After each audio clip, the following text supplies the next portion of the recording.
خب رسیدیم به شهر کویمبرا و اینجا ایستگاه قطارشه. فاصلمون تا هتلمون کمه که پیاده میریم و ببینیم که تو این شهر چی در انتظارمونه. شهر کویمبرا یه شهر خیلی قدیمی ولی باحاله. فعلا تو چند ساعت اول شهر خلوت بوده و جاهای دیدنی خوبی داره. شهر کویمبرا با جمعیت بیش از 100,000 نفر یکی از شهرهای پرجمعیت پرتغال حساب میشه.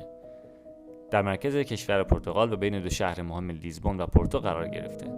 ساحلی نیست ولی رود مندگو از وسطش عبور میکنه.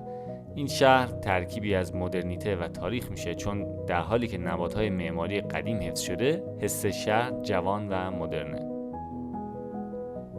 کویمبرا شهری است که تاریخ بسیار غنی داره و همچنین به عنوان شهر دانشگاهی شناخته میشه. وقتی که دانشگاه باز هست، کویمبرا مملو از انرژی جوانی دانشجویان میشه. یه چیزی میخوام بگم خودم باورم نمیشه بچه‌ها، اینجا ماشین نمیاد، خیلی کم ماشین میاد. ببین اصلا ماشینی در کار نیست و ما اینجا نزدیک 2 دقیقه وایستادیم تا این لامصب بالاخره سبز شه. بابا وقتی که هیچ ماشینی نمیاد چرا ما باید وایستیم آخه؟ من نمیفهمم. و امروز هم یک شنبه صبح، فکر کنم خیلی از اینها بستن مغازه‌ها. حالا ما میریم ببینیم که امروز این هوای نسبتاً بارونی که الان ظاهراً قراره یک کمی ما فرصت بده چی گیرمون میاد. ببینیم.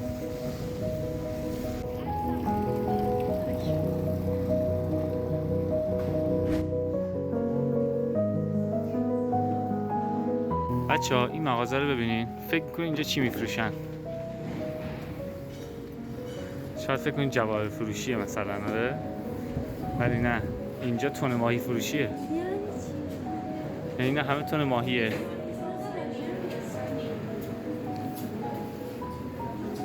تن ماهی مختلف.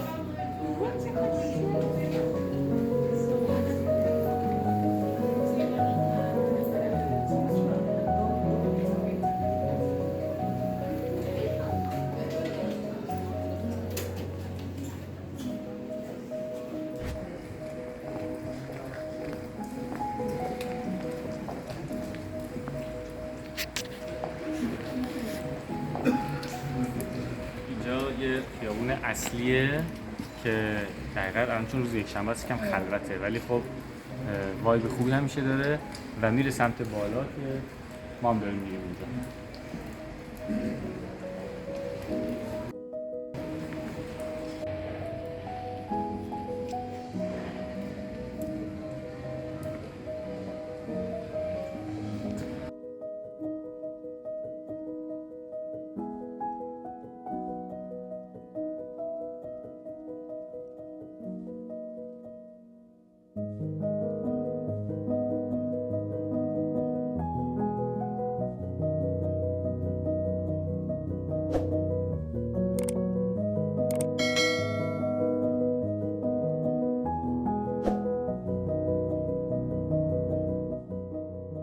همینطور که اینجا توی این شکل کشیده، داستان اینه که یه موسیقی خیلی سنتی داره پرتغال که مردم میرن میشینن توی رستوران برای شام و بعد در فاصله خیلی نزدیکی نوازنده ها که گیتار یا یه ساز دیگه هم دارن که شبیه گیتار اونجا تو اون عکس دیده میشه میزنن و خواننده میخونه. یه آلت سنتی داره، شاید خیلی برای ما جذاب نباشه.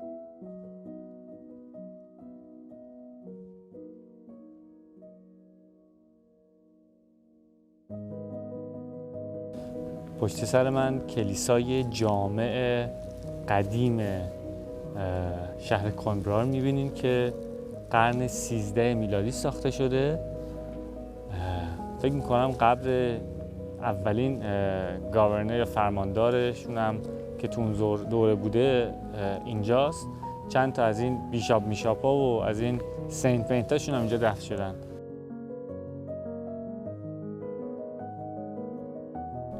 کویمبرا یکی از معتبرترین و قدیمی‌ترین دانشگاه‌های پرتغال رو در خودش جای داده.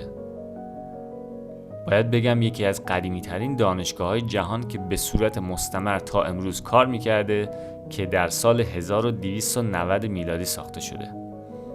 به عنوان یک تراولر خوبه که این دنیای آکادمیک رو حس کنیم. دانشگاه کویمبرا جزء میراث جهانی تایید شده یونسکو است. نه تنها به خاطر معماری خاصش، بلکه به خاطر فرهنگ، سنت‌ها و نقش مهمی که در تاریخ پرتغال داشته.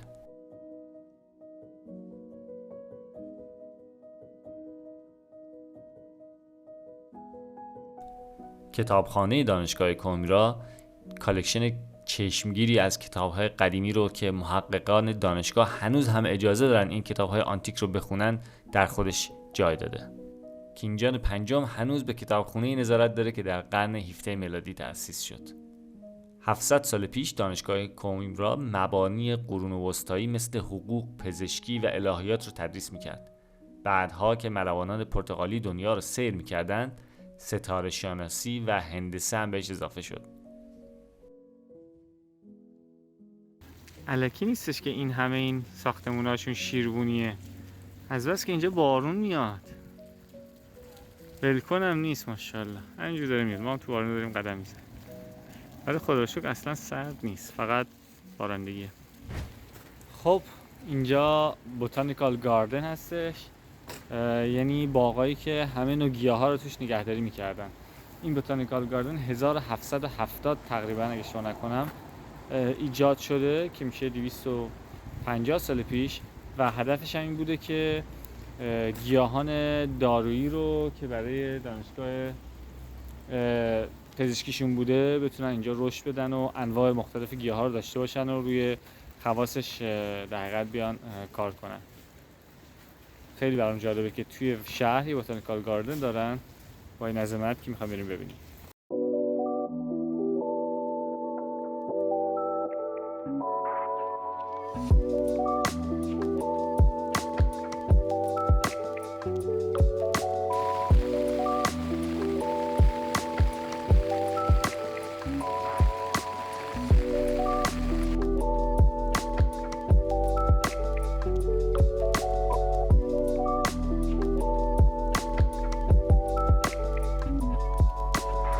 یه عالمه درخته عجیب و غریب توی این باغ گیاهشناسی یا بوتانیکال گاردن هست. مثلا این درخت رو این چقدر بزرگه. نمیدونم چند وقت اینجا داریم. خیلی درخت بزرگیه.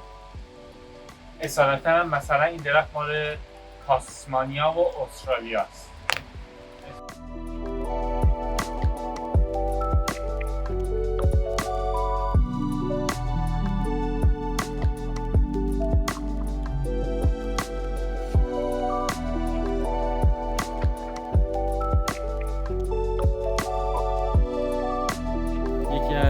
لذت بخشی که توی سفر همیشه خوب آدم انجام بده کوچه گردی و خیابون گردیه، مخصوصا وقتی که یه همچین کوچه های قدیمی و پیش در پیش باشه.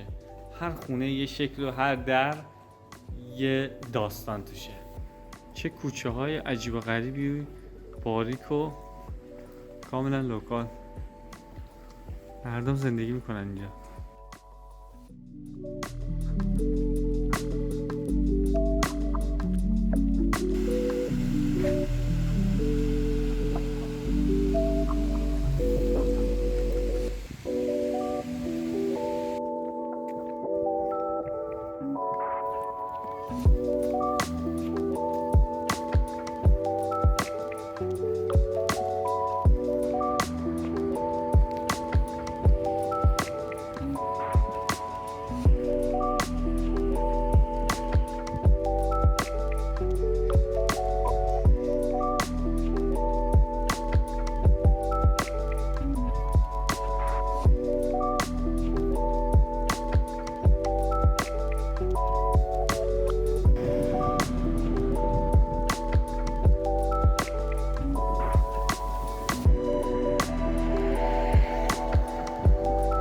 خب بعد از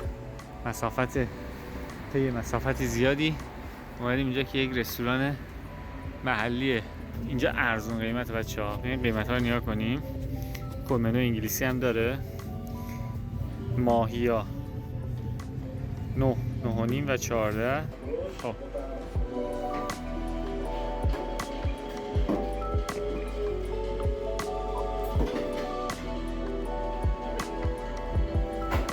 اینجا دو تا غذا گرفتیم.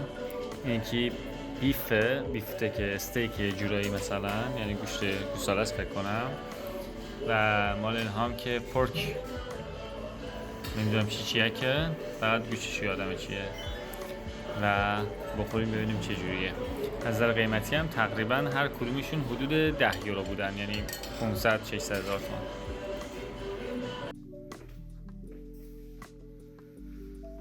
خب از اتاقمون در شهر کویمبرا خداحافظی میکنیم. یه پنجره و اینم تراسش. تراس خوب بود. یادم وقتی هنوز ترتمیز بود عکس بگیرم، فیلم بگیرم، و آماده میشیم برای مرحله بعدی.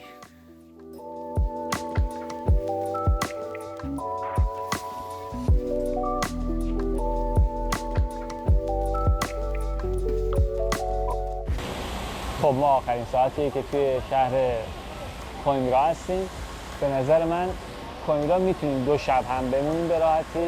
ما 1 شب موندیم، اگه میخواستیم میتونستیم بیشتر بگردیم، ولی برای 1 روز کامل پر شد و وقت کم آوردیم.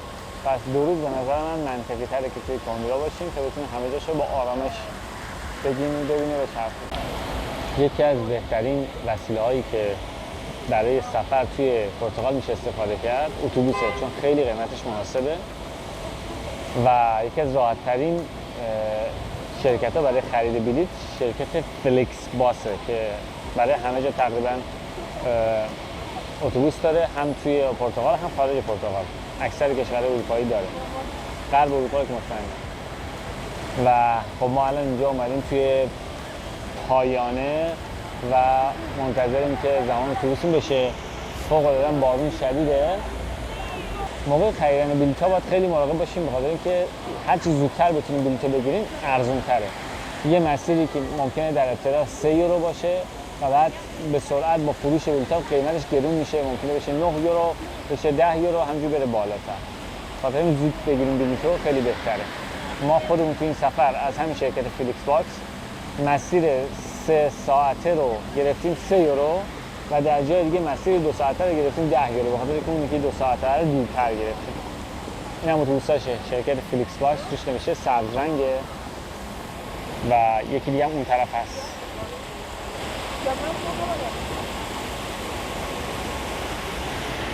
بارون هم که ماشاءالله به شدت داره بارون میاد. این اتوبوس ما هست که باهاش پامونیم، وسایلمون رو گذاشتیم اونجا. جالبه که شاگرد اتوبوس نداره، هر کس خودش میاد وسایلشو میذاره و میره. بعد الان خب من لپتاپم اونجاست، خودم بیرون وایسادم، یه وقت کسی ندازه، فکر نکنم اینجا کسی بدازه، ولی بازم محض احتیاط خودم بیرون وایسادم تا وقتی که اتوبوس خواست راه بیفته بعد برم بالا بشینم تو اتوبوس. اونجا هم نمایندگی هونداست، اینم که نمایندگی آودی.